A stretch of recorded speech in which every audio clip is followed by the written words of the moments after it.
Welcome to Biztech's C-Suite Conversation Show. Hi, I'm Brian Fernandez, and today we talk about a very interesting topic, cruises, and about having a great holiday and a great time. Now, with us to discuss this is Chad Grospe. He's the Vice President and Managing Director, Asia Pacific for the Royal Caribbean International.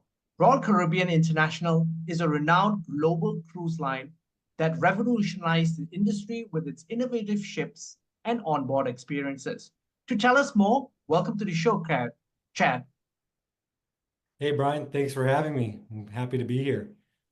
Now, Chad, for a start, could you give us an overview of Royal Caribbean International, your footprint, and also then what you're doing in the Asia Pacific region? Yeah, absolutely. So, Royal Caribbean, we're the world's largest cruise line operating cruises, Caribbean, Alaska, Mediterranean, Southeast Asia. We recently had a world cruise, which hit, the eight wonders of the world and ran around about 200 plus days. So in Asia specifically, we're currently sailing out of Singapore, Hong Kong, and Shanghai, right? And as well as down in Sydney right now. So the Asia market for us is just extremely valuable. We're seeing great growth in the markets, right? And we're seeing some interesting trends for the Asia customer as well, Brian. Definitely a shift, like we were talking about, to the younger demographic. Now, so Chad, you have an interesting background. I mean, before we go in, Yeah. you're from the tech industry and you came in with obviously a very different lens to this business. Walk us through your journey, and then what are the things that you've seen that perhaps have changed in the Asian cruise market pre-COVID and then today? Yeah, definitely have a tech background. I started with a small startup out of Seattle, Washington in the late 90s. We eventually grew that business into the largest digital marketing and advertising firm in the world. We IPO, and eventually we sold it to Microsoft in 2006, which at the time was the largest acquisition Microsoft ever made. After that, I worked a little bit with PricewaterhouseCoopers as a technology consultant. But for the last 8 years, I've been the vice president of global marketing at Royal Caribbean Cruise Lines. And I think as you think about those experiences going from entrepreneur to the cruise industry, right? It really had been one of those industries that, that was eager for technology, eager for all of the advancements that could take place. You think about, getting on a ship now. In the past, you'd have to do things like muster in person, right? So go to your cabin, go. Now we do all these things with the app, right? So technology has just unlocked these great experiences, and it's really making the vacation start so much sooner for our guests, right? So I really love that aspect about Royal Caribbean and our focus there. Now, the Asian cruise market has changed a lot. Pre-COVID, it was a very different picture. And the picture today in 2024 is very different. Walk us through that change. Yeah, I mean, seeing just tremendous demographic and new to cruise changes, right? So we're seeing a lot more multi-generational families eager to cruise, right? So grandpa and grandma sailing with the grandkids, so bigger groups cruising.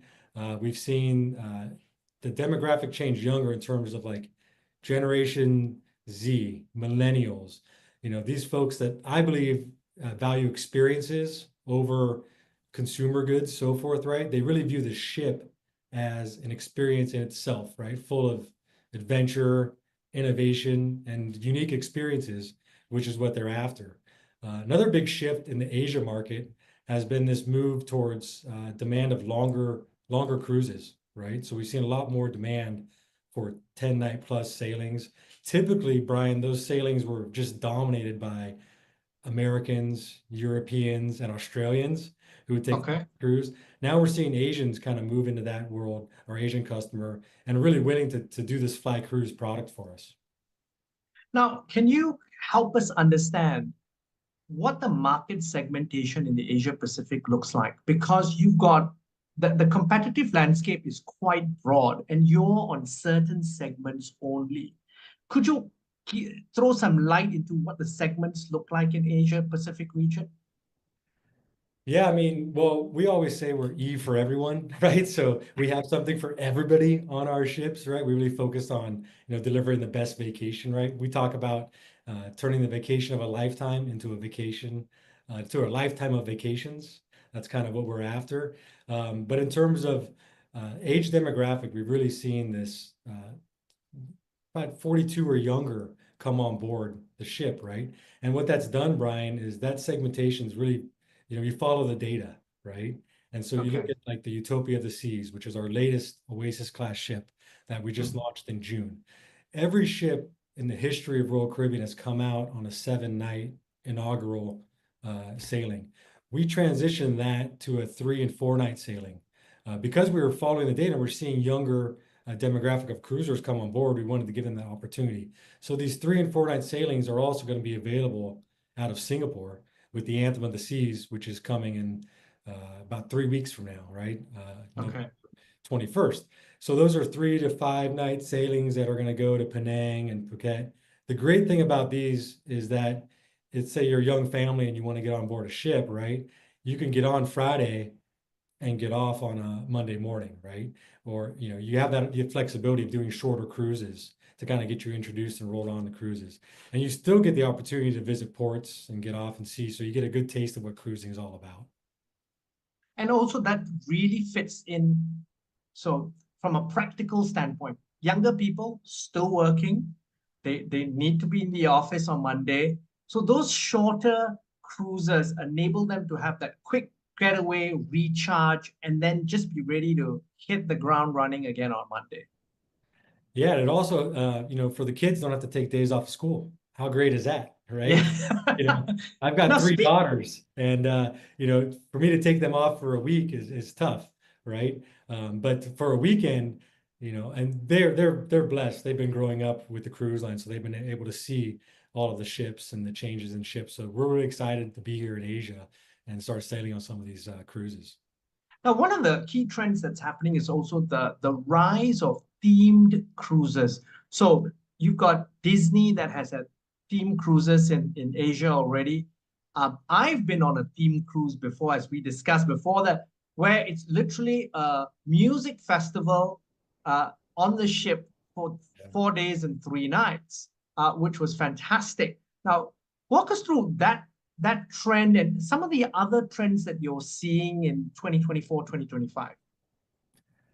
Yeah, theme cruises are great. I think we just had on the Allure of the Seas a Taylor Swift themed cruise everybody loves.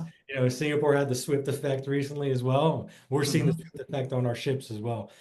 We also sponsored Eurovision this year for 2024 and for 2025.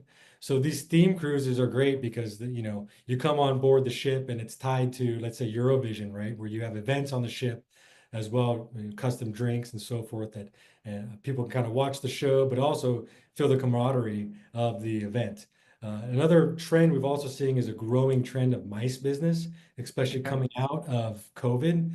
Prior to this, getting together in big groups, probably wasn't everybody's and getting on a cruise ship, but now that's really a growing demand for those. And for some of these MICE, it really offers a unique opportunity. You're not sitting there for 8 hours in a PowerPoint then walking off to dinner, right? You're in a very unique setting where you're experiencing things. You might do shore excursions that are customized as well, right? And I can see that appeal of the mice business then for the crew for guys like you. But for Royal Caribbean itself, there is quite a competitive landscape in the Asia Pacific region. I think the big boys, your competitors, have also come across to Asia. You also have local competitors in the region like Resorts World Cruises. Yeah. You have at the top end, you've got guys like Silver Sea. How are you remaining competitive and innovative? Yeah, competition is great for the industry, right? And as leaders, we always welcome the competition, right? We stay competitive by focusing, and a lot of businesses are in the same. We really focus on the guest, right? Laser focus on the guest. And then innovation, as you look at Royal Caribbean, it's kind of in our blood, right? The boldness, right? To always be innovating. So I think those things always keep us as leaders in the market. right? So you think about some of the new products that are coming out. We have the Star of the Seas, which we launched, which will be the second of the Icon class ships that join the fleet. So the Icon of the Seas launched in January of this year with Lionel Messi as our, you know, uh, godfather of the Icon. And that was just, you bring out a new class of ship that just exceeded expectations, right? In terms of onboard ticket and guest satisfaction, and those are sailing to our private destinations, right? So, and then last week we also announced the new private destination of Mexico, Perfect Day Mexico, right? Which, Mm-hmm. will bring on all the stuff from ship that we love onto the shore. So we really think that combination of, you know, new hardware, going to private destinations is really a winning combination. Okay, Chad, I want to zoom in on something you've just said. New hardware. So it's an arms race, isn't it? In terms of getting the best guest experiences, and often also then from a cruise economics, the ships have gotten bigger and bigger over the years. You've also provided a better product. You've got more people, but there's a little bit of a downside as well from a sustainability perspective. Talk to us a little bit of what Royal Caribbean is doing from a sustainability perspective, um, to to perhaps reduce your carbon footprint. Every ship that we build, we try to get a little bit better, right? In terms of our sustainability, right?